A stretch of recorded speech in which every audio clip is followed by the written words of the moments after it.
Chapter 423. Little bastard, we've already been fighting for 2 days. Where the hell did you go?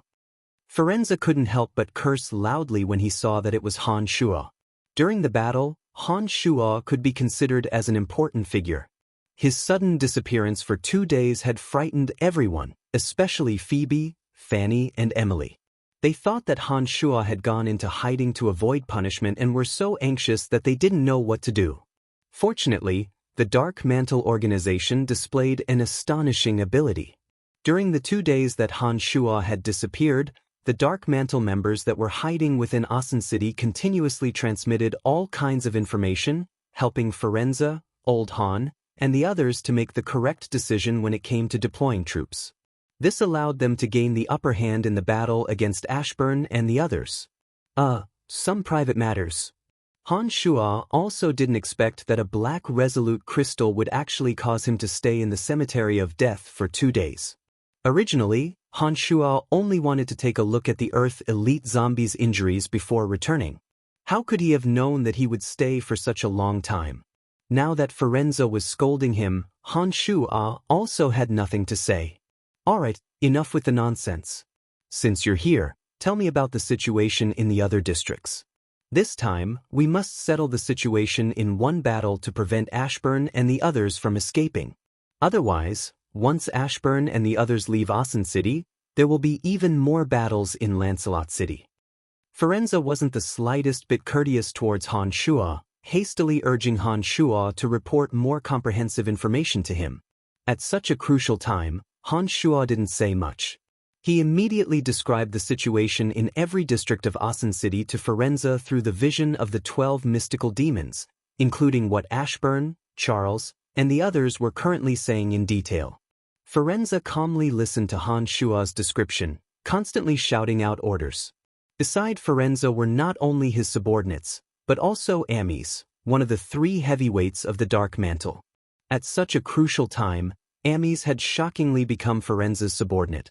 Under his orders, Amis, through the enormous organization known as the Dark Mantle, transmitted information to every corner of Asan City. During this process, Han Shuo finally understood that the battle in Asan City hadn't stopped for the past 2 days. Due to Charles's merciless killing spree, apart from Lawrence's side, the other 2 princes' forces had suffered even greater losses. Charles obviously intended to exterminate all of them and had been constantly pressuring the other 2 princes. The 2 princes who didn't immediately react had suffered disastrous losses during these 2 days. Left with no choice, they went to the Northern City District and reached an agreement with Lawrence, preparing to combine the strength of the 3 parties to deal with Charles together. In addition to the strength of the 2 princes, as well as the Howling Legion that Firenze had brought, Lawrence's side strength was already not inferior to Charles's. During these 2 days, the Northern City District of Asan City had become the main battlefield. However, under Firenze's arrangements, the strength of the 2 princes had also been utilized, gradually nibbling away at the other districts controlled by Ashburn and the others. From the looks of it, they had achieved pretty good results. Ashburn's strength was faintly being continuously consumed, and he was no longer able to become the sole power in Asan City. It was also during these 2 days that space-sacred mega-sabakas appeared all over the place, sealing off all the teleportation matrices connecting Asan City to the outside world, preventing anyone from using the teleportation matrices to transport reinforcements from other cities. The few large-scale teleportation arrays in Asan City were all set up by space-sacred mega-sabakas. Although Ashburn, Lawrence, and the others had suddenly sent a large number of troops to guard them, Sabakas, as the person who set up the teleportation arrays, was unable to seize the teleportation arrays, but he could seal them. In this way, no one would be able to use the transportation matrices to mobilize troops from other cities. Within a short period of time, the battle in Asan City wouldn't expand. Whoever was able to quickly obtain victory in Asan City within these few days would have the highest possibility of ascending to the throne of Lancelot Empire. Alright, there's nothing else for you to do. Go do what you need to do. When Han Shuo described the situation in each region of Asan City to Firenze, and after Firenze had passed down the orders according to Han Shuo's narration, Firenze impatiently urged Han Shuo to leave. Han Shuo stared blankly for a moment before nodding his head without saying anything else. He headed in the direction where Fanny and the other two ladies were. Fanny and the other two ladies were currently staying in a hall on the second floor of the castle. Han Shuo had long seen the three ladies through his mystical demons. The three ladies were secretly discussing something behind Han Shuo's back. Han Shuo didn't know what Han Shuo was privy to, but it seemed that they weren't as estranged as they were 2 days ago. Although they couldn't be said to be getting along well, they weren't quarreling with each other anymore. Honestly speaking, even now, Han Shuo was still apprehensive in his heart and somewhat didn't dare to face the three ladies. However, Han Shuo knew that there were some things that he couldn't avoid. Since he had appeared after disappearing for 2 days, it wouldn't make sense if he didn't come to visit the three ladies. Therefore, he could only brace himself and go to the hall on the second floor where the three ladies were. When Han Shuo's deliberately heavy footsteps resounded outside the hall, the three ladies who were chatting casually suddenly focused their gazes on Han Shuo, who had already appeared at the door. The gazes of the three ladies were like fiery thorns that pierced into Han Shuo's body, causing Han Shuo to feel uneasy from head to toe. After letting out a dry cough, Han Shuo awkwardly smiled and said, they're all here. Phoebe unhappily glared at Han Shuo and said, yeah, we're all waiting for a big shot like you. We don't dare to be like you and play missing during the war. If it weren't for the fact that we already know of your criminal record, someone might have already left the castle to look for you. As she said this, Phoebe's bright eyes wandered back and forth between Emily and Fanny, obviously hinting at something. Emily was calm and composed as she looked at Han Shuo with an amused smile. She wasn't the slightest bit affected by Phoebe's words. However, Fanny's face was obviously a little tender, or perhaps because she wasn't too familiar with Phoebe and Emily, her face unconsciously blushed. I also don't know. I just left for a while and 2 days have passed. However, it seems that when I'm not in the castle is actually operating better. Aren't we gradually gaining the upper hand on our side? Han Shuo let out a self-deprecating chuckle and said to the three ladies in a relaxed manner, when you're not in the castle, we have to rely on the organization to obtain information for everything.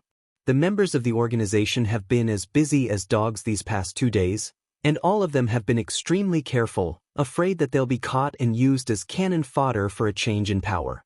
However, to be honest, Fanny's father is indeed an extraordinary person. With him overseeing things, the situation on our side has slowly improved. Emily said to Han Shuo with a smile. Among the three ladies, Emily knew the most about Han Shuo's secrets and also understood that Han Shuo held the secrets of the Cemetery of Death.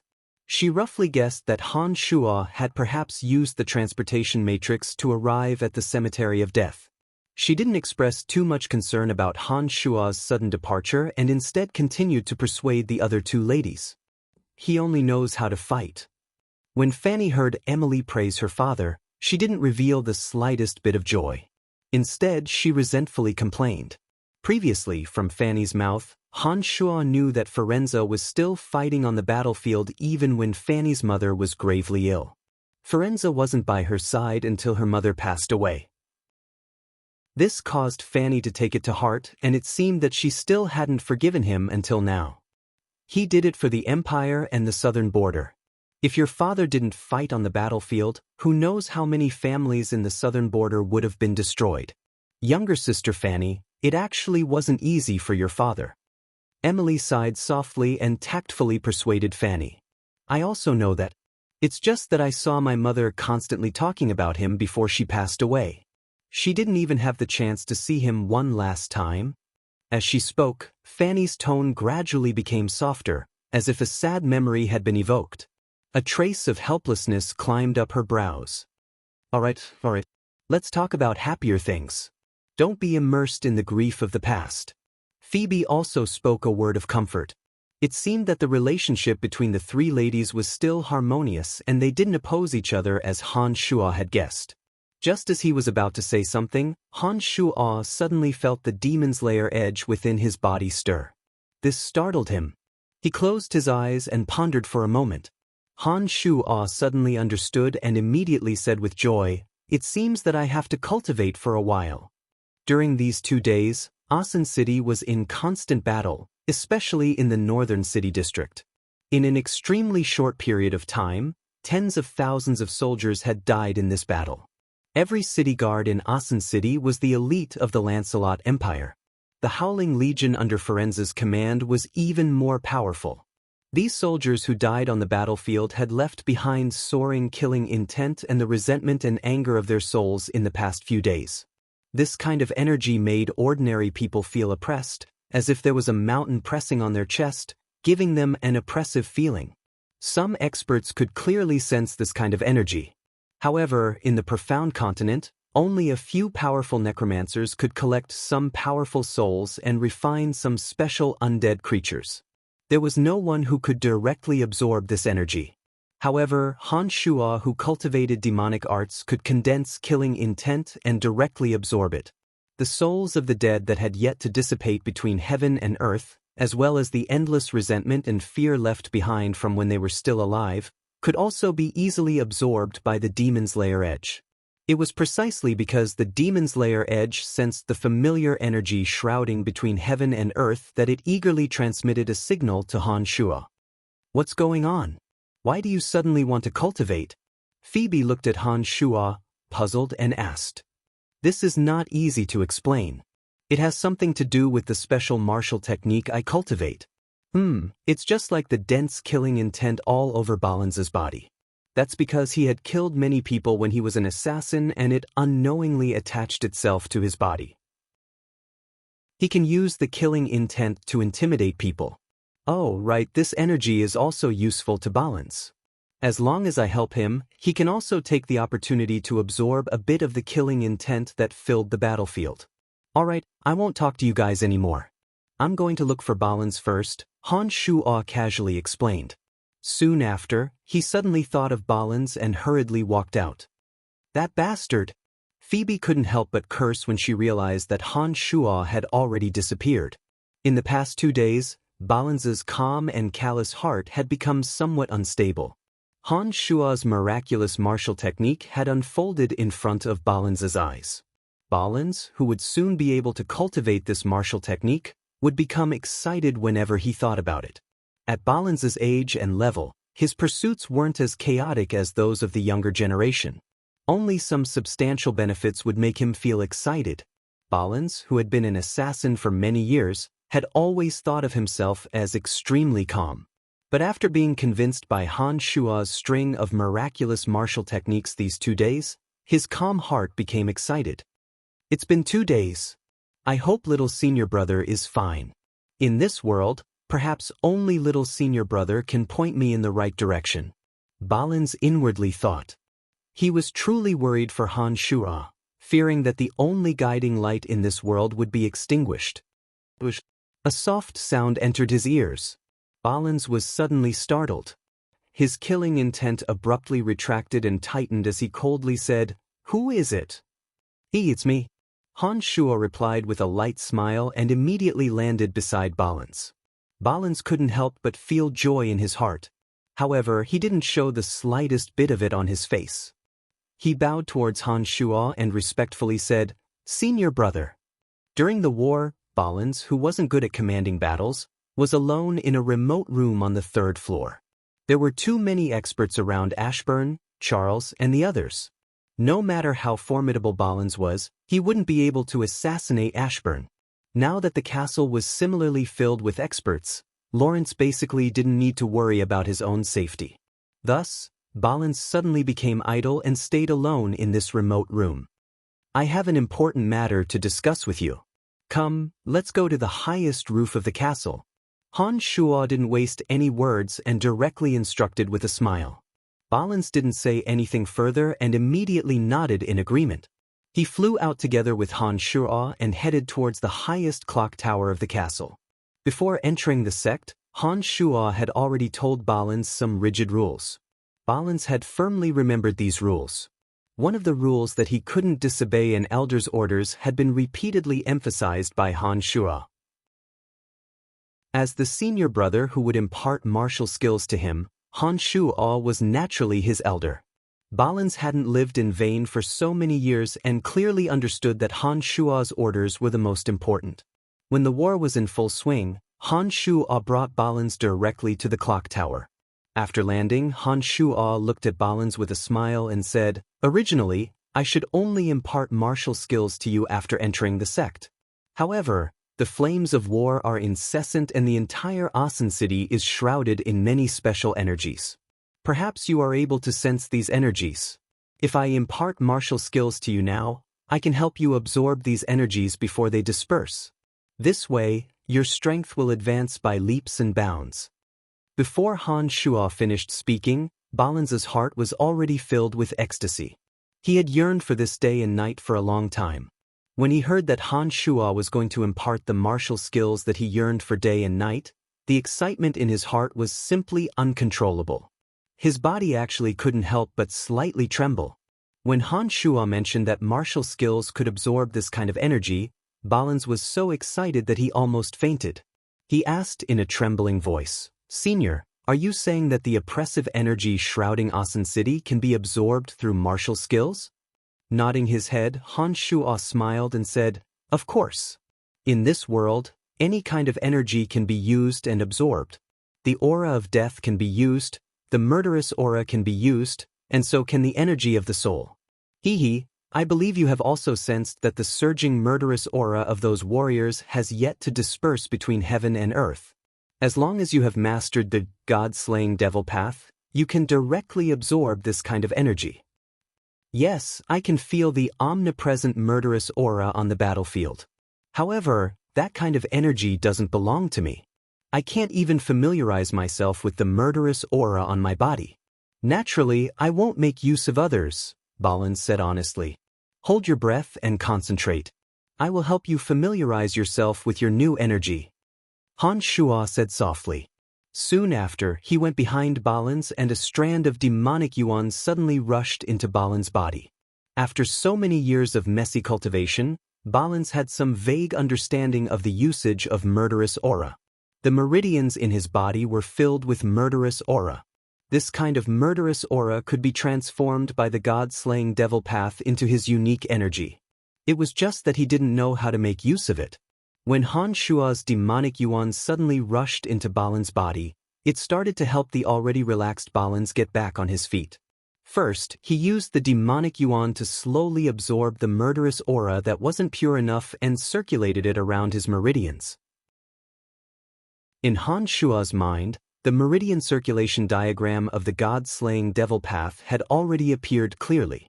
Han Shuo revolved the murderous aura in Balins' body according to the direction in his memory, bringing it along with him as it slowly flowed along a peculiar path. Remember this circulation method. It can make your strength even stronger, Han Shuo said softly and injected another strand of demonic yuan into Balins' body. While doing this, Han Shuo's demon's lair edge had already flown high up into the sky. It continuously revolved according to Han Shuo's will, forming a thick layer of blood cloud. It slowly absorbed the various negative energies that lingered around Asen City and caused the ordinary people's minds to be in turmoil. Chapter 424. When Balins heard that this method of circulation could make him stronger, he immediately focused his attention, not daring to relax in the slightest. A large amount of killing intent filled Balins's body. It was guided by the demonic yuan and slowly circulated within his meridians, gradually forming a standard and perfect path. Every time a round of circulation ended, Balins could feel that there seemed to be something extra in his body. However, Balins could only try his best to remember the circulation method of the killing intent, but was unable to control the circulation of the killing intent himself. Pay attention, this is a mnemonic chant. Only by remembering this mnemonic chant and being able to understand how to use it, will you be able to control the circulation of the killing intent in your body without the guidance of my demonic yuan. Han Shuo said in a low voice beside Balins's ear. Balins's mind trembled, not daring to move an inch as he waited for Han Shuo's narration of the mnemonic chant. To him, everything Han Shuo did for him was so novel, and every word Han Shuo said was so profound and mysterious. Balins knew nothing about this unknown martial art, but he had already learned of the wonders of this martial art from Han Shuo. Seeing that the opportunity was right before his eyes, He didn't dare to relax no matter what. Han Shua's deep voice sounded beside Balan's ear. Balans no longer let his imagination run wild. When Han Shua's voice sounded again, he abandoned all distracting thoughts and listened attentively to Han Shua's narration. Regardless of whether he could immediately understand it or not, the first thing he needed to do was to memorize the mnemonic chant. Han Shua repeated it 3 times in a row, and then slowly explained some basic knowledge of demonic arts. After all, demonic arts from another world were different from all the martial techniques and magic systems of the profound continent. As a native who had never come into contact with demonic arts, it was by no means an easy task for Balans to understand the true meaning of those mnemonic chants in a short period of time. Han Shua patiently described to Balans some common-sense questions, and then explained in detail how to make Balans memorize the mnemonic chant. Regardless of whether Balans could understand it or not, Han Shua told Balans everything he knew about the god-slaying devil path. Alright, I'll leave a portion of the demonic yuan in your body to help you form a vortex to absorb the killing aura. You'll have to figure out the rest by yourself. Remember any questions you don't understand, and I'll explain them to you when I'm done with my business, Han Shua instructed Balans when he saw that it was about time. A few strands of demonic yuan that were originally circulating in Balans's body suddenly changed course and converged at Balans's chest. Slowly, the strands of demonic yuan began to revolve in an arc, driving the killing aura that filled Balans's body. Gradually, a vortex that was hard to see was formed in Balans's body. After the vortex was formed, a seemingly tangible killing intent suddenly emanated from Balans's chest.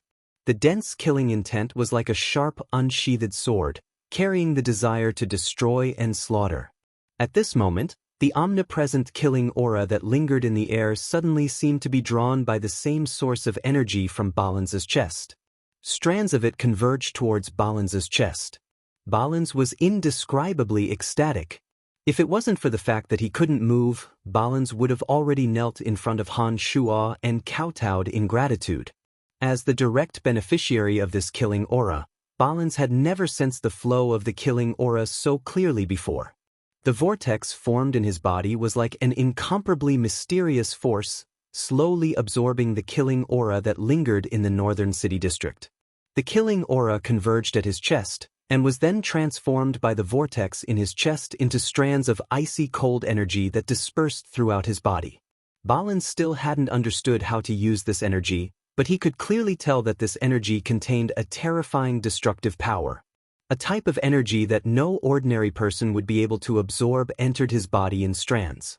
Not only did it not cause any damage to his body, but it instead became a type of energy that gradually merged with the killing aura in his body. This kind of feeling was definitely not something that could be described with the word awesome. Alright, stay here and don't move. You only need to carefully comprehend what I just said to you. Your current body hasn't been properly tempered, your bones aren't tough enough, and many of your meridians aren't open yet. The amount of killing aura that you can temporarily absorb isn't much. When you feel that your body can't bear it anymore, forcefully pat your chest to disperse the vortex, and you will be able to stop absorbing the energy.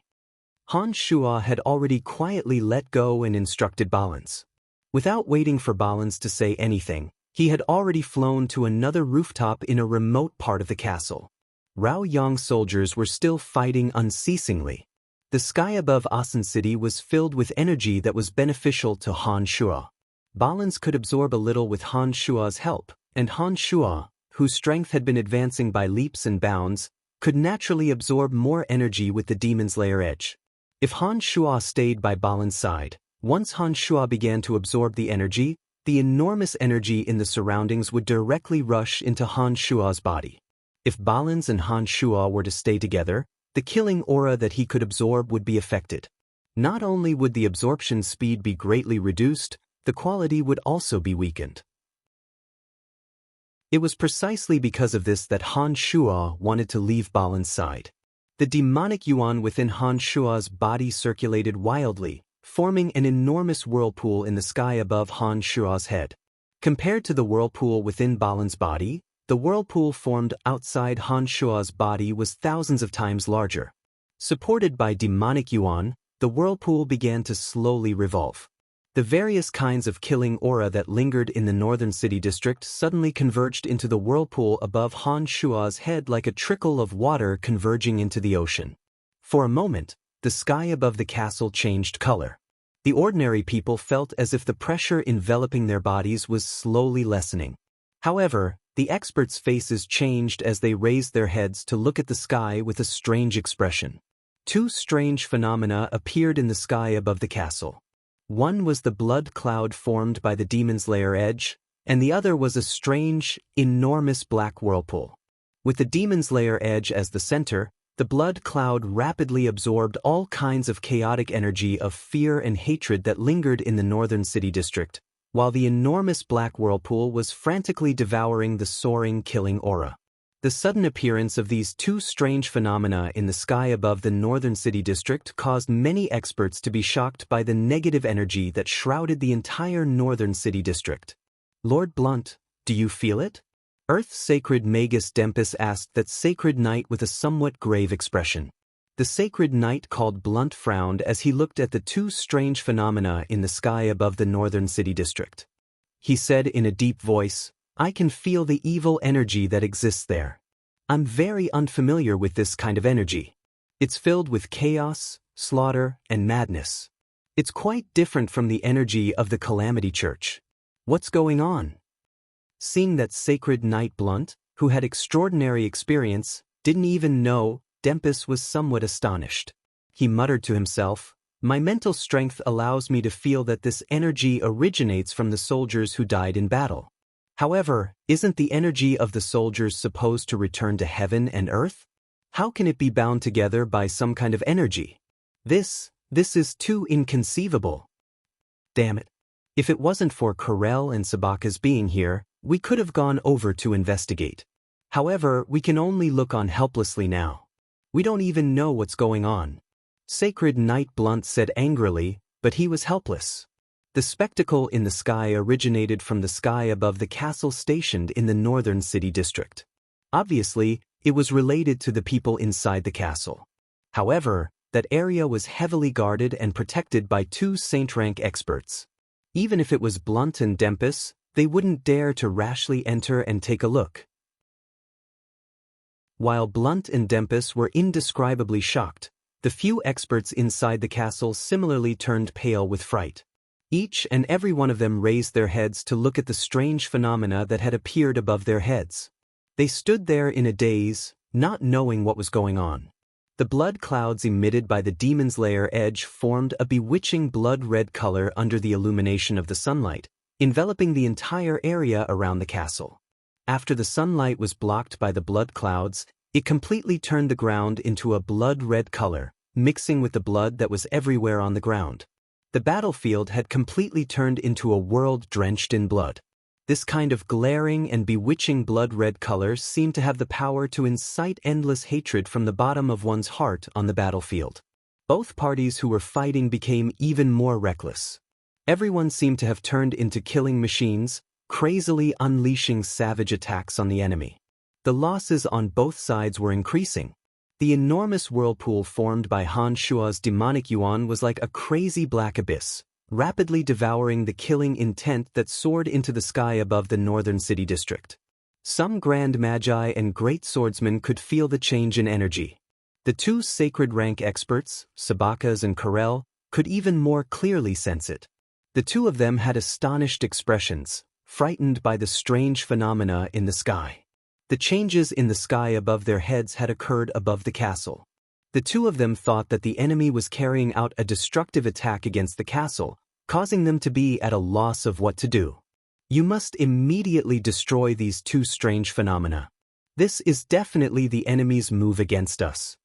Firenze was also somewhat flustered.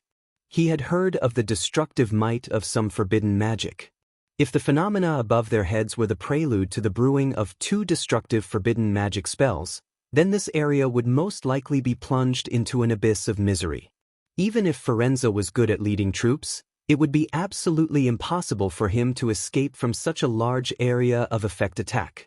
The two sage rank experts glanced at each other with a look of surprise on their faces.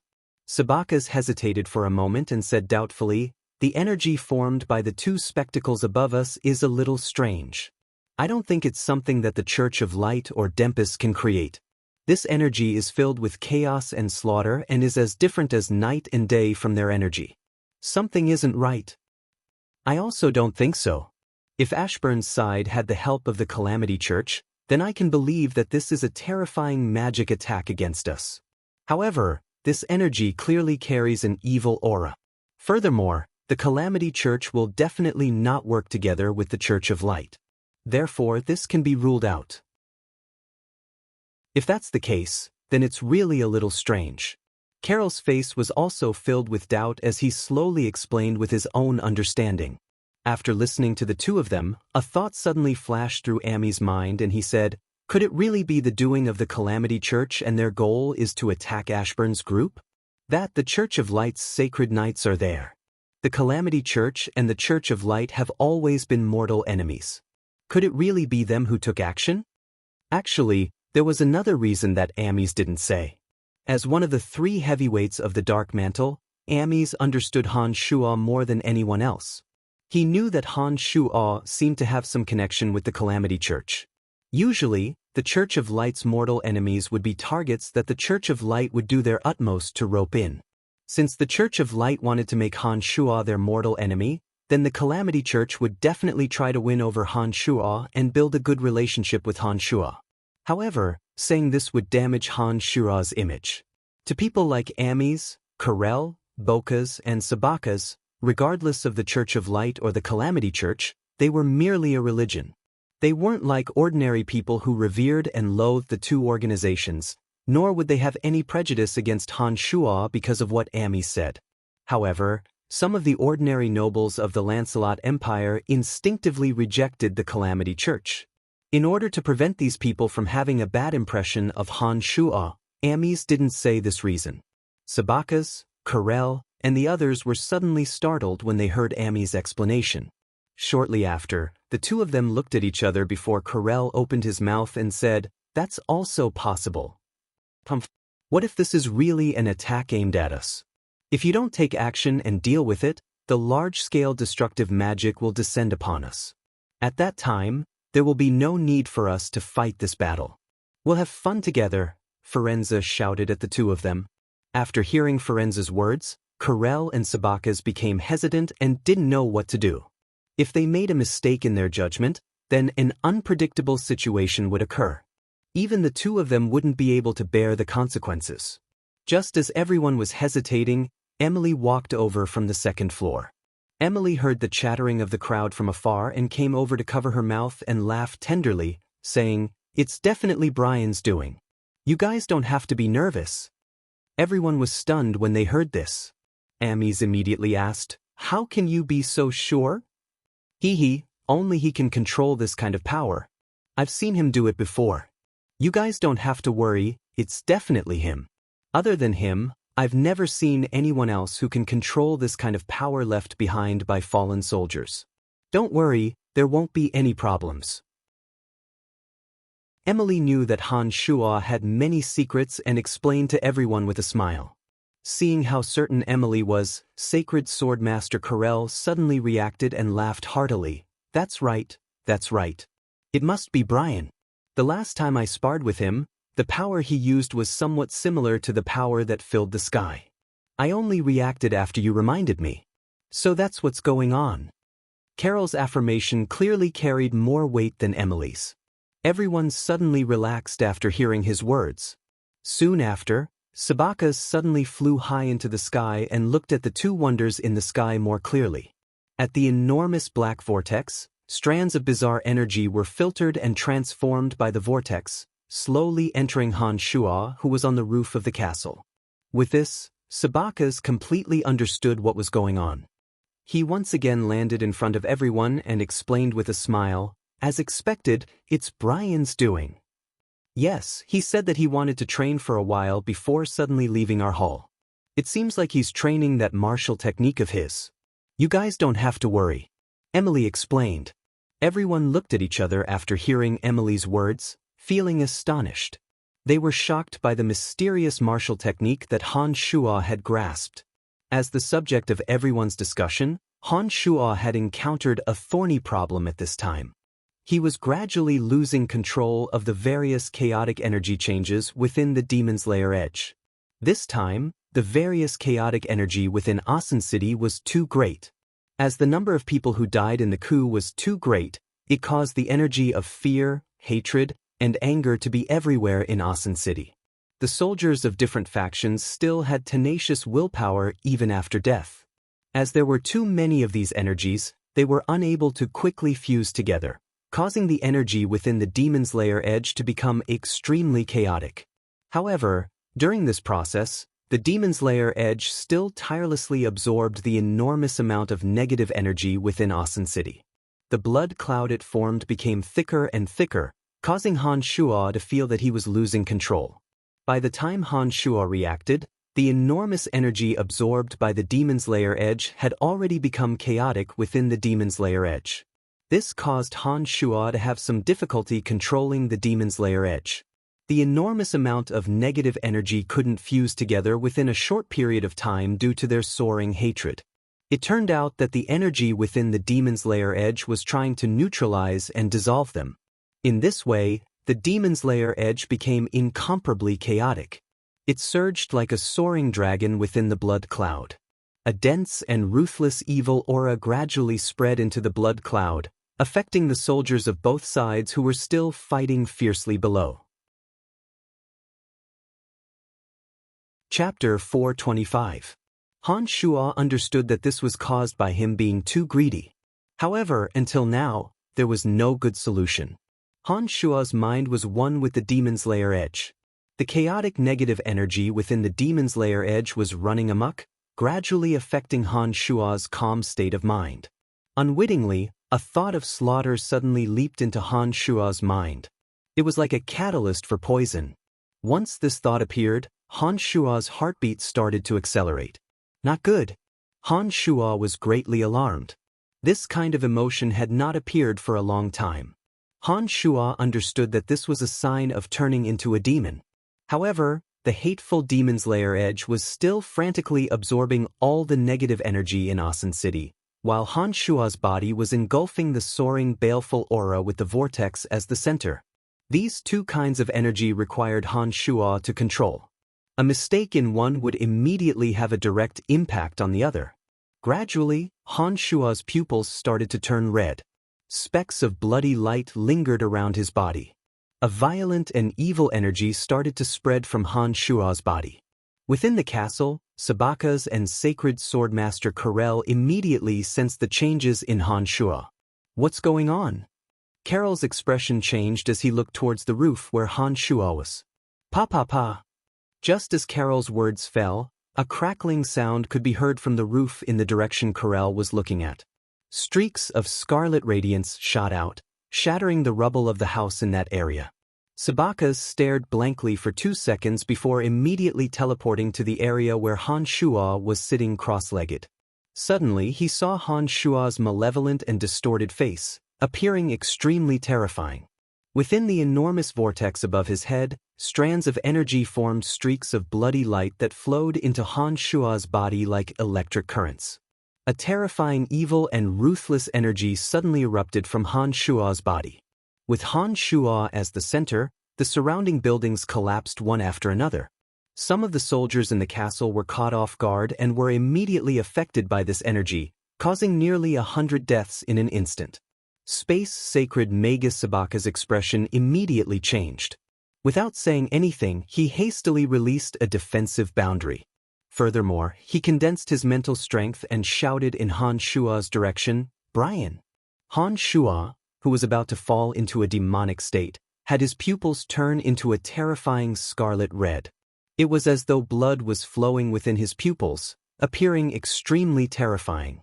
The shout condensed from Sabaka's mental strength was like a sharp needle that pierced into Han Shuo's mind. Han Shuo only felt a pain in his head and his mind sobered up for a short period of time. Han Shuo's eyes spun for a moment before he suddenly raised his head and roared towards the sky. An enormous baleful aura soared into the sky amidst the roar. While Sabaka's was indescribably shocked, Han Shuo suddenly flew into the sky from the castle like a bolt of lightning, suddenly disappearing into the blood clouds in the sky. The dreadful roar resounded throughout the entire northern city district. It was as though a heavenly thunder had exploded. Many experts sensed the dreadful energy contained in the roar. Each and every one of them gazed at the area where Han Shuo had left. For a moment, they didn't know what had happened. What's going on? Sacred Swordmaster Corel was a step late and only saw a strand of red light soar into the sky. He hastily asked the startled Sabakas. I don't know, I also don't know. Sabakas reacted and immediately shook his head as he answered in panic. He looked at the blood clouds that were gathering in the sky and said, however, I have a bad feeling. Brian just now was somewhat frightening. The strength on his body is extremely powerful, so powerful that it made my heart palpitate. Corel was shocked. He understood Sabaka's true strength. Upon hearing Sabakas say that the strength that Han Shuo suddenly displayed just now made him feel fearful, Corel said solemnly, I sensed a baleful aura and evil that soared into the sky from Brian's roar. I feel that something is wrong with him. I'm also worried about this. His eyes just now didn't have any emotions and made me feel very unfamiliar. This is completely different from the him we usually see. I'm sure that something that we can't understand must have happened to him. Sabakas also had a heavy heart as he spoke to Corel. Suddenly, Corel cried out in alarm, Look, the blood clouds in the sky are moving. The direction is actually where Ashburn is. Gentlemen, what's going on? What happened here? Firenze came over and asked with a calm expression. Along with Firenze were Amis, Emily, and the rest. They had all heard the terrifying roar and were filled with doubts and puzzlement. They immediately came over to see what was going on. Fanny and Phoebe, who were originally on the second floor, also immediately stopped talking and rushed over in panic. They didn't know why Han Shuo had let out such a terrifying roar and their hearts were filled with worry and panic. Sabakas didn't answer Firenze's question and instead looked up at the sky with a frown.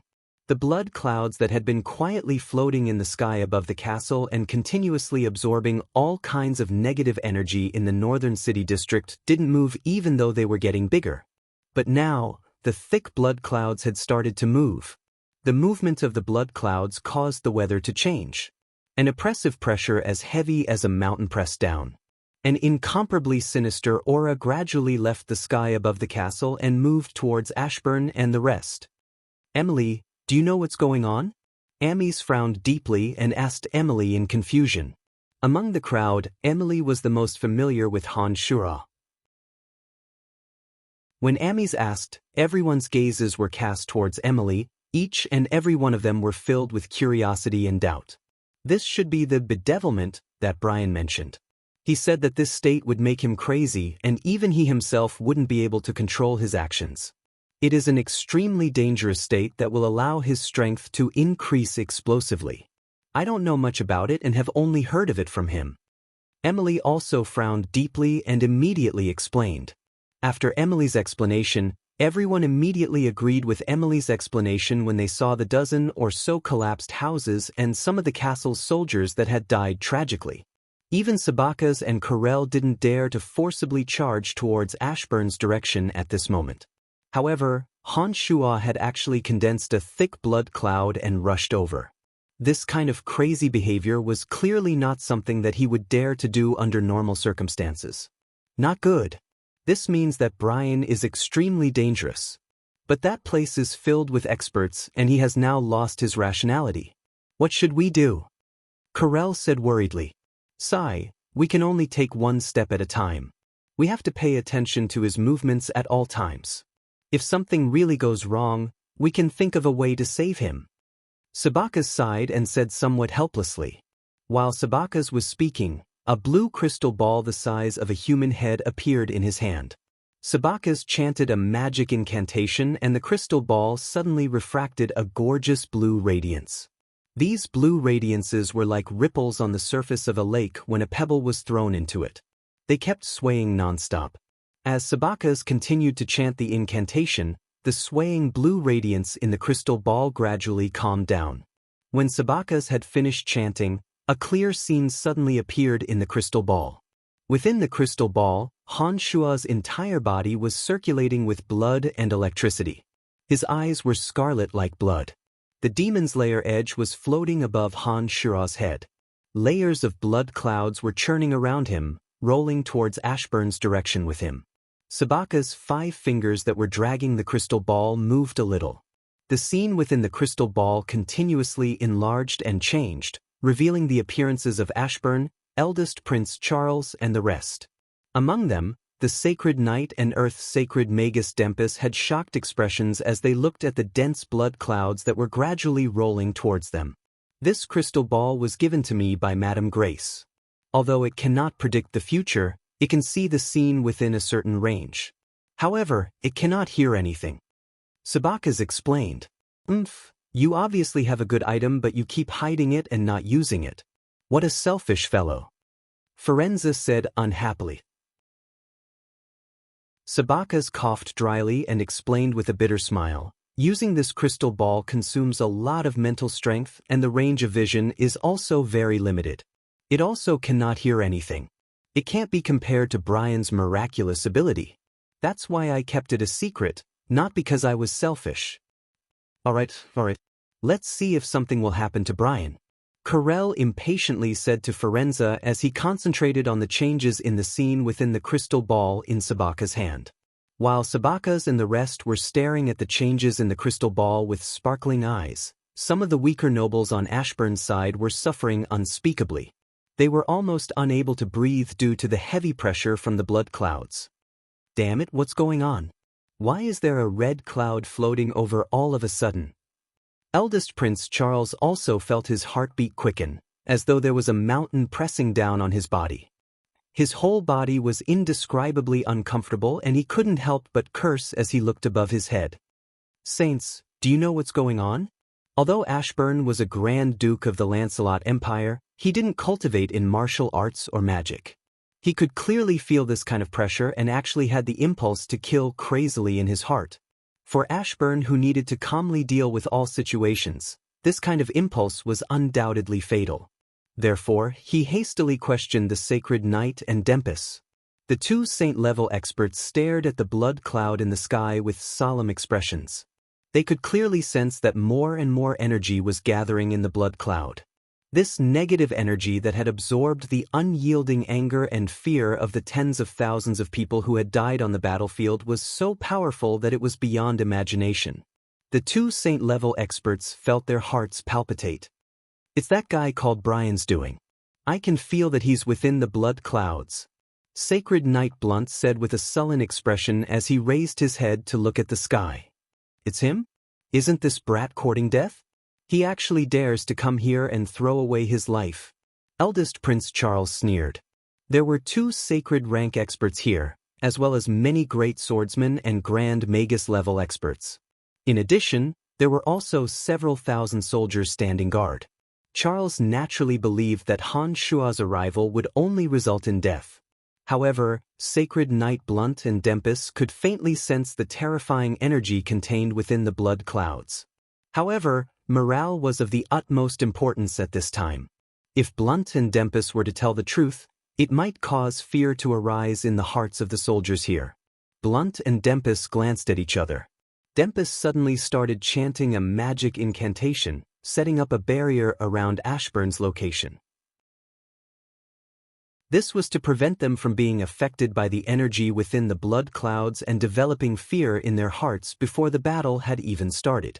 Wind mages used the whirlwinds and tornadoes to sweep away the blood clouds. Sacred Knight Blunt instructed some of the mages beside him, making them immediately take action. The blood clouds in the sky grew thicker and thicker. Blunt could clearly sense that the energy came from the negative energy condensed by the blood clouds. Although Dempus was an Earth Sacred Magus, he was somewhat helpless against the blood clouds in the sky. Only a few wind mages were able to display the full extent of their power. Under Sacred Knight Blunt's instructions, the wind mages on Ashburn's side started chanting incantations one by one. The wind element suddenly became dense, and tornadoes of various sizes slowly took shape, directly sweeping towards the blood clouds that were enveloping them. However, Some things were always miraculous beyond one's expectations. The layers of thick blood clouds didn't scatter even under the fierce blows of the wind magic. They still followed the predetermined trajectory, enveloping the heads of Ashburn's group. Just as the wind mages were indescribably astonished, a sharp-eyed mage suddenly pointed at the blood clouds and cried out in alarm, "Look! There's a person in the middle!" As the mage's cry rang out, the sharp-eyed mages all noticed the center of the blood clouds. They saw an imposing figure covered in blood-red radiance interweaving like lightning, as though it was able to control the power of the blood clouds. It suddenly roared crazily as it pressed downwards like the blood clouds. Suddenly, an evil energy as frightening as a mountain shrouded the entire area. A weapon with overflowing ferocious might wrapped around the thick blood clouds, like a meteor trailing behind a blood-red radiance, abruptly chopped downwards. The friction between the rapidly descending weapon and the air produced a terrifying whistle. For a moment, the entire sky was filled with red light. Blunt and Dempus, who were below, paled in fright. "Quickly retreat!" Dempus shrieked, grabbing Ashburn and eldest Prince Charles with his left and right hands, immediately using levitation magic to rapidly retreat into the distance. Chapter 426. When the numerous experts on Ashburn's side saw that Dempus was actually pulling eldest Prince Charles and his brother to retreat, they appeared to be somewhat incredulous. "Everyone retreat!" The Church of Light's sacred knight Blunt suddenly shouted, immediately moving far away in Dempus's direction. The chaotic negative energy within the demon's lair edge that was entangled with the thick blood cloud violently surged out, intertwining with the energy within the blood cloud, chopping down with an incomparably terrifying, imposing manner. Dempus and Blunt were both overwhelmed with shock, not understanding what was going on. Especially Blunt. He had easily heavily injured Han Shuo a few days ago and knew that although Han Shuo's strength wasn't ordinary, he still didn't place him in his eyes. How could he have expected that Han Shuo's strength would actually reach such a terrifying level in just a few days? The two had sensed the terrifying energy contained within this attack and immediately started to retreat. This was because even Blunt and Dempus didn't have the confidence to block such a frightening attack. With Dempus and Blunt retreating, the other shrimp soldiers and crab generals were naturally even more frightened. They began to flee this area in a panic. The figures of some experts with superior strength became blurry, distancing themselves from this area in the blink of an eye. The frightening attack carried the strength of a collapsing mountain, loudly striking the area where 100 people had yet to leave. Rumble! An earth-shattering tremor and roar erupted with that area as the center. Dust swirled violently and the ground cracked. The hurricane swept up debris in all directions. All kinds of blood light exploded like fireworks, and ghostly wails and wolf-like howls rose and fell one after another. Those soldiers who had yet to leave were instantly blasted into dregs by this attack. Flesh and blood mixed with the debris shot into the distance. From afar, it was a scene of desolation. After the dust settled, that area seemed to have collapsed or experienced a great earthquake. An oval pit with a diameter of 10 meters appeared out of thin air. The deep pit was obviously created by this bombardment. The corpses in the deep pit were black and flowing with scarlet blood. Some of the clothes were emitting black smoke. With the deep pit as the center, the ground seemed to have been severely ravaged, as if a giant awl had chiseled a hole. The center was deep and bottomless, and the surroundings were full of potholes. The might of this attack shocked everyone present. Not only were Ashburn and the others who had just escaped dumbstruck, even Corel, Sabakas, and the others who were observing the changes in the area through the crystal ball had their mouths wide open, their faces filled with disbelief. This was done by Brian? At this time, Fanny and Phoebe had also arrived. Fanny had never thought that Han Shuo would be so terrifying. She murmured in a daze. Sacred Sword Master Corel felt that his lips were somewhat dry as he said, "This is too inconceivable. This attack didn't have any magical elements and was purely a martial technique attack. It caused the deaths of 100 people and even created a deep pit in the ground. Even if I used my full strength, I wouldn't be able to produce such a terrifying attack." I really don't know how he did it. No wonder Grace said that he could bring a new future to the Lancelot Empire. It seems that Grace has foresight. If those people hadn't escaped in time, I'm afraid that this attack would have caused the deaths of several hundred people. This is indeed extremely terrifying. What's even stranger is that this attack indeed didn't have any magical elements mixed in it. It was purely a result of his mystical martial technique. He's truly a kid brimming with mystery. Sabakas praised from the bottom of his heart. Teacher, this doesn't seem possible. I know Brian's strength. He isn't that terrifying. Doesn't this mean that he has surpassed you? Phoebe was dumbfounded. She felt that everything she saw from the crystal ball was unreal. All along, Phoebe had believed that her teacher Carell was the strongest person on this continent. During the years that Phoebe had been by Carell's side, she had seen Carell being challenged by many experts. However, without exception, those experts who dared to challenge Carell had all suffered a crushing defeat at his hands. After so many years, Phoebe had seen many of these things. It had left a deep-rooted impression in her heart that Carell was omnipotent. In her heart, she had always believed that Carell was the most terrifying expert in this world and that no one could surpass him. However, after hearing Carell's words, Phoebe caught an obscure meaning in his words. It seemed that the terrifying scene that Han Shua's attack had created was something that even her teacher was unable to achieve. This overturned Phoebe's understanding all along, causing her to feel extremely strange. If Brian can maintain this standard, to be honest, even I would have to temporarily avoid him. Carell shot a glance at Phoebe, who had a strange expression on her face, and sighed, I really didn't expect this kid to be so terrifying. Could it be that when we sparred previously, he purposely held back to save me some face? What a terrifying kid. Even Dempus and Blunt, two sacred rank experts, had to retreat immediately. One can imagine how powerful this kid's attack was. Otherwise, with Blunt and Dempus' arrogance and status, it would be impossible for them to retreat in front of a junior. Sabaka's determined. Ames had an astonished expression. He thought to himself that after the civil strife of the Empire, as long as Lawrence sat on the throne, this kid's status in the Empire would be as noble as the current Duke of Ashburn. It seemed that it wasn't a disgrace for Emily to follow him. He only hoped that this kid would really treat Emily well. While Ames was sighing with emotion, Firenze had an astonished expression as he blankly stared at Fanny. Firenze asked, Lass, was this kid really your student in the past? When he was in the academy, he was often bullied by others. Fanny also smiled bitterly as she explained to Firenze. This world is changing too quickly. I'm old, I must be old. I discovered that I'm already behind the times. Firenze had a strange expression on his face. He was astonished by the young Han Shua's astonishing performance. Look, he's starting to move again. This time, the one who cried out in alarm was Lawrence, his tone filled with excitement. The happiest person here was none other than Lawrence. Watching Ashburn, Charles, and the others flee in a sorry state, Lawrence felt indescribable joy in his heart. Ashburn and Charles had secretly attacked him time and time again, almost killing him on several occasions. The hatred between them had long since reached a stage where they wouldn't rest until one of them died.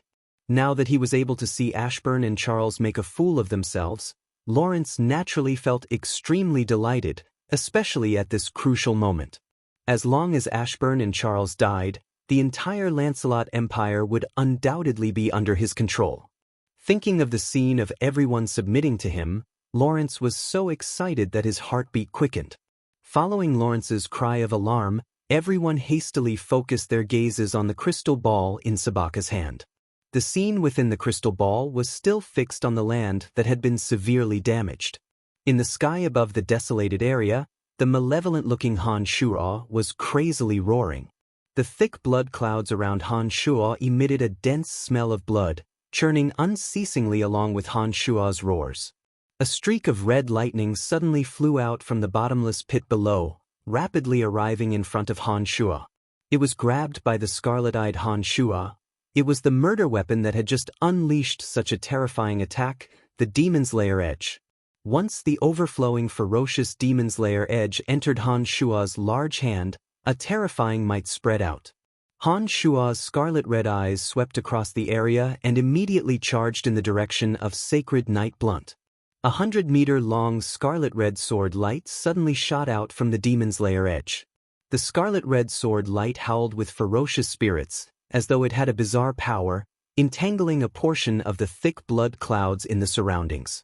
Han Shua was like a demon that had descended from another plane, wielding the demon's lair edge as he charged towards Blunt with a malevolent expression. The demon's lair edge in his hand swept away all obstacles in its way.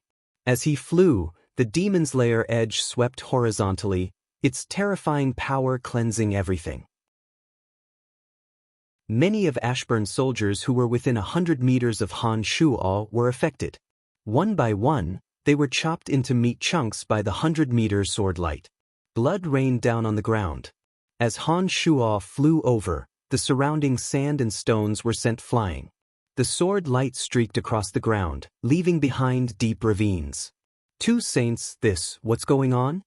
Grand Duke Ashburn looked at the fiendish Han Shua who was charging over with an unstoppable aura and asked Blunt and Earth's sacred Magus Dempus with a trembling voice. Han Shua's current aura was really too frightening. It was as though he was the strongest in the world. No one was able to resist him along the way. Those who dared to obstruct him were all destroyed under his 100-meter sword light.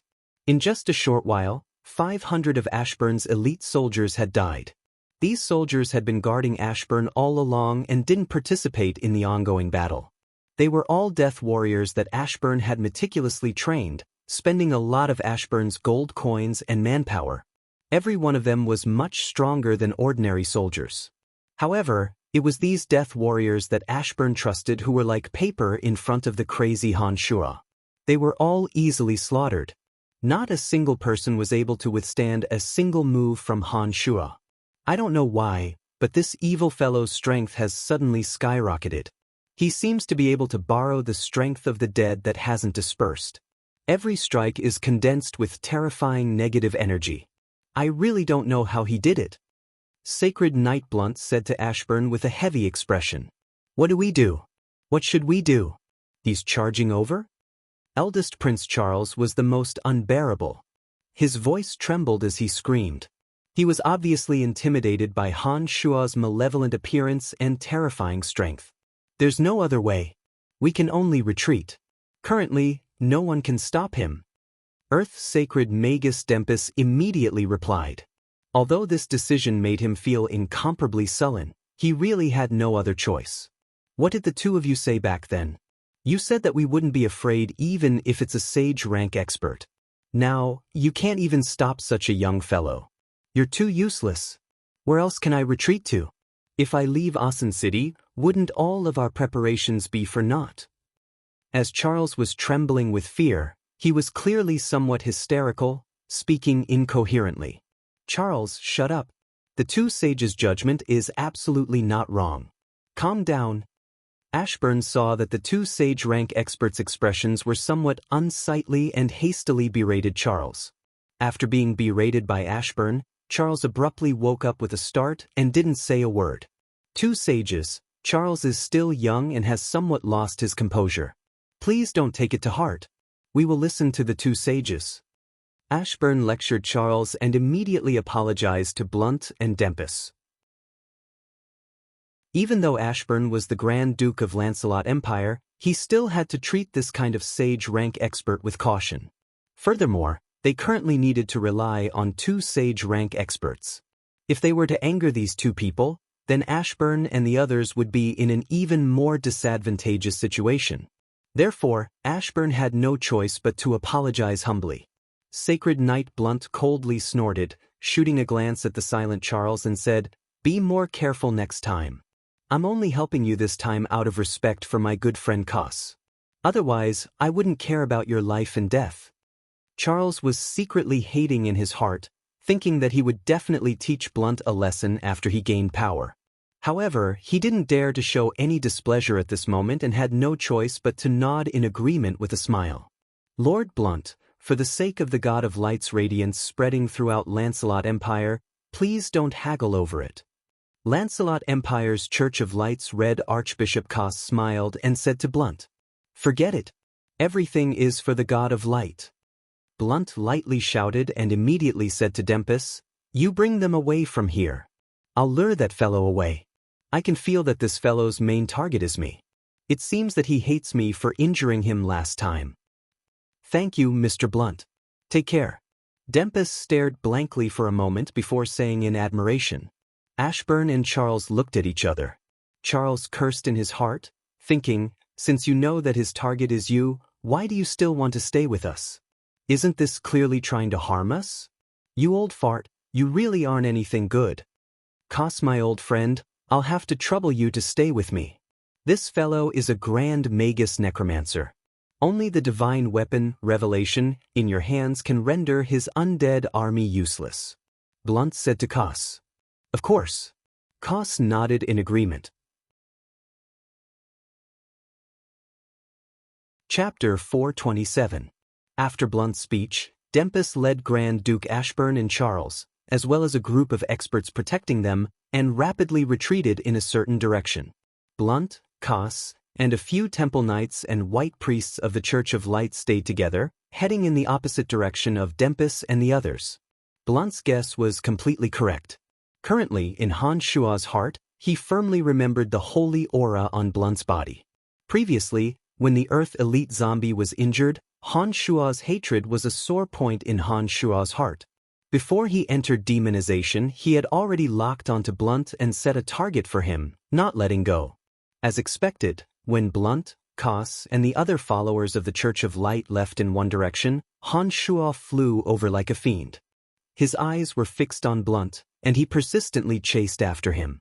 Dempus and the others, who originally planned to leave quickly, suddenly realized that Han Shua's target was really Blunt and immediately heaved a sigh of relief. Under Ashburn's command, the group of people once again changed directions, circling around and returning to the center of the battlefield, continuing to command the battle that was in full swing. Han Shua, who had sunk into a state of bedevilment, moved as fast as lightning, bringing along a terrifying might as he chased after Blunt, Koss, and the others. He no longer cared about the lives of Ashburn and the others. Within the crystal ball, Firenze coldly snorted and said, Ashburn is courting death. Even at this stage, he still can't determine the outcome of the battle. It seems that Blunt and those fellows from the Church of Light have met with trouble. Corel calmed down and said to Sabakas with a smile. Yes, that's right. I originally planned to help Brian at any time. I didn't expect that kid to be so miraculous. It seems that we don't have to worry and just have to properly deal with Ashburn. Sabakas similarly heaved a sigh of relief and said in a relaxed tone. In that case, there shouldn't be any problems with Brian? Fanny was most worried about Han Shua's safety. She hesitated for a moment, still feeling uneasy. Lass, we should be worried about those fellows being chased by Brian. I don't think we need to worry about that kid at all. All right, you can be at ease. Don't worry all day. Firenze consoled Fanny. Emily and Phoebe, on the other hand, had calm expressions. They were only astonished by Han Shua's exaggerated performance. Ever since the two women came into contact with Han Shua, they had never seen Han Shua suffer a loss. Han Shua had always brought them strong strength. Hence, they had a kind of blind trust in Han Shua from the bottom of their hearts. Fanny was different from them. Among the three women, Fanny was the first to get to know Han Shua. In the past, before Han Shua became stronger in the Necromancy Major, she still needed to stand up for Han Shua to solve some problems. This kind of deep-rooted impression wasn't something that could be changed in a short period of time. Even though Han Shua was now so frightening, Fanny was still worried for him. Just as everyone was looking at Han Shua with various emotions, the target of discussion, Han Shua, was fiercely glaring at Blunt's party. He had actually already caught up to Blunt and started to attack the followers of the Church of Light. Han Shua stood in the midst of the churning blood clouds, wielding the demon's lair edge that was like a dragon. Every slash of his sword contained boundless might. The mages of the Church of Light on Koss's side continuously formed defensive boundaries. Even Sacred Knight Blunt didn't dare to block the attacks by himself. A long and narrow bolt of red lightning struck down like a 100-meter-long twisting dragon, bringing with it a boundlessly ruthless, baleful aura as it landed directly on the magic barrier set up by Kos and the other mages. A high-speed rotating wind barrier, a sparkling and translucent ice shield, a wall of fire burning with raging flames, and a sacred and gorgeous shield of light formed one after another above the heads of Kos and the others, forming a bizarre and dazzling scene. Blunt was in charge of the last layer of defense. His fighting aura that was mixed with divine power shot out dazzling golden rays from the golden spear in his hand. The group of followers of the Church of Light were all focused on the sky, as though they were facing a great enemy. They mustered all their strength to receive this attack that they couldn't dodge in time. Finally, the attack with the force of 1,000 caddies slammed onto the defensive boundaries set up by the Church of Light. As if the stars in the Milky Way had shattered, colorful and beautiful light spots shot out in all directions with ear-piercing, deafening noises. The massive power carried with it an unparalleled madness and ruthlessness as it destroyed 5 to 6 magic barriers of various elements in the blink of an eye. The magic boundaries that the mages had expended all their strength to set up were like paper in the face of this destructive force. They collapsed almost instantly upon contact, only stopping the destructive attack for a moment. The remaining power of the attack didn't diminish in the slightest as it continued to cleave down. Another 7 to 8 magic boundaries were torn into specks of light of various colors. Only when it encountered the shield of light, released by the Cardinal using the divine weapon, Revelation, did a series of terrifying explosions truly reduce some of its ruthless power. Thump, thump, thump. Red Archbishop Kos, who had been bitterly releasing his mental strength to form the shield of light, couldn't resist and was forced to take 3 steps back. Finally, he fell on his butt, his head buzzing as he uncontrollably spat out a mouthful of fresh blood. "Lord Blunt, hurry!" Kos, who had caught his breath, screamed. Suddenly he felt a sharp pain in his head. Crack! The sound of an eggshell shattering rang out. The shield of light that Kos had set up shattered, and the ferocious attack continued to rumble downwards. "Sacred Knight!" Blunt shouted loudly. The golden spear in his hand emitted a dazzling golden radiance that soared into the sky. A divine aura erupted from Blunt's body and converged into the golden spear in his hand. It transformed into a golden bolt of lightning that shot towards Han Shua's attack. Rumble! Suddenly, a series of muffled thunderclaps came from the clear sky. Gold and blood-red colors intertwined, forming a magnificent spectacle. However, the terrifying power that came from the battle between the two experts was as terrifying as the eruption of a mountain torrent. Even the space seemed to be torn apart by cracks. A muffled groan came from Blunt's mouth. A frightening, ruthless energy suddenly surged into Blunt's body. The golden armor on Blunt's body emitted a pleasant tinkling sound. He suddenly felt as though his internal organs had been smashed by a giant hammer.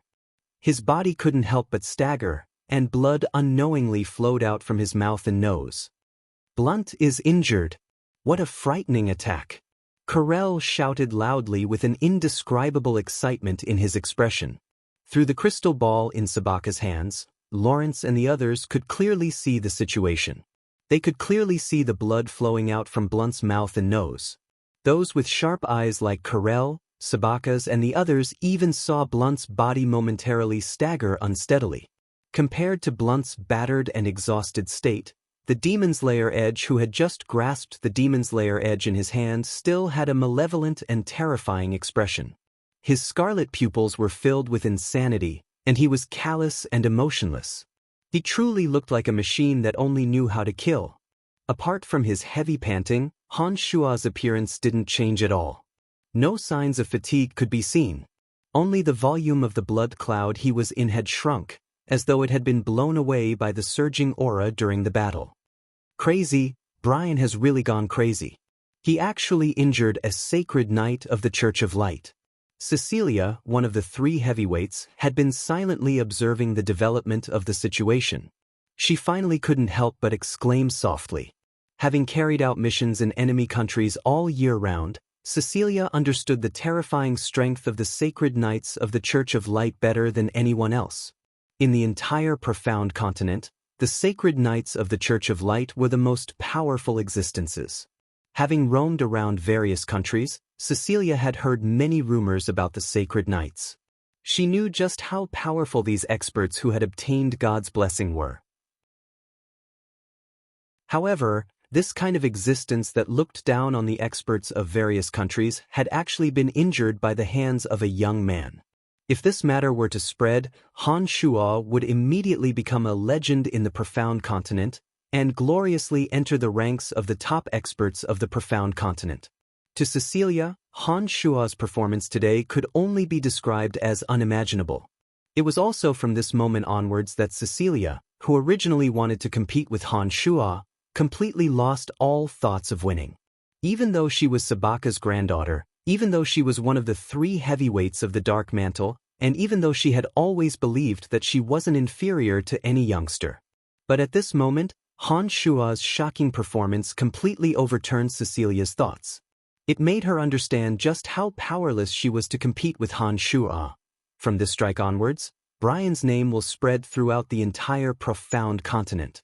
Space Sacred Magus Sabakas looked at Han Shuo, who was standing proudly in the crystal ball, his expression solemn as he made his decision.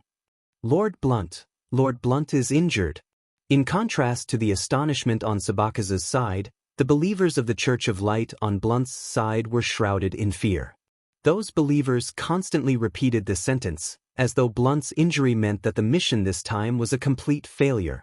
Their morale fell to rock bottom with the unceasing repetition of these words. Shut up. Those who aren't dead, continue laying down the magical boundary. The next wave of attacks is about to descend. You fools, if you don't want to die, then immediately take action. Blunt, who had always been calm and unruffled, suddenly lost his composure and couldn't help but shout angrily. At this moment, these believers of the Church of Light didn't have the time to think about the difference in Blunt's tone. That was because the thick blood cloud above their heads had once again begun to churn and gather. They understood in their hearts that this was a sign that the demon above was about to make a move. Cough cough. Red Archbishop Koss coughed violently for a while before standing up shakily. He held the divine weapon, Revelation, in his hand and continued chanting incantations, becoming the first to deploy a magical boundary. Koss's heart was filled with bitterness.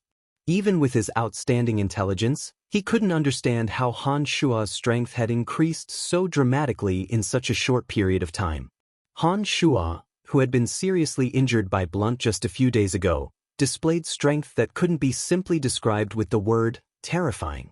Koss, who originally thought that victory in this coup in Asan City was within his grasp, now not only did he not have any confidence, his heart was also filled with a terrifying sense of dejection.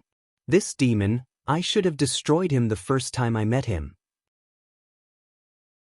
Koss sighed regretfully in his heart. When Koss started chanting incantations, those mages of the Church of Light who still had strength left had no choice but to continue chanting incantations and doing what they had just done in order to survive.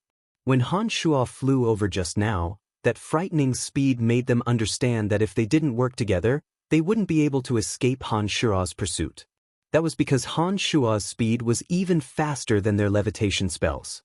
They didn't know if this kind of magical boundary would be as effective as before. However, in order to survive for a while longer, they didn't have much of a choice. They could only continue to act according to Blunt and Koss's instructions. As it turned out, their actions were correct. Han Shuo's next attack arrived as planned, but its power was clearly much weaker than the previous one. However, it still tore through the boundary set up by the mages and knocked Red Archbishop Koss unconscious once again. Sacred Knight Blunt, who had similarly blocked the attack, was blasted into the ground amidst a brilliant golden light. However, this attack was much weaker, but the lethality of this attack was much greater than the previous one.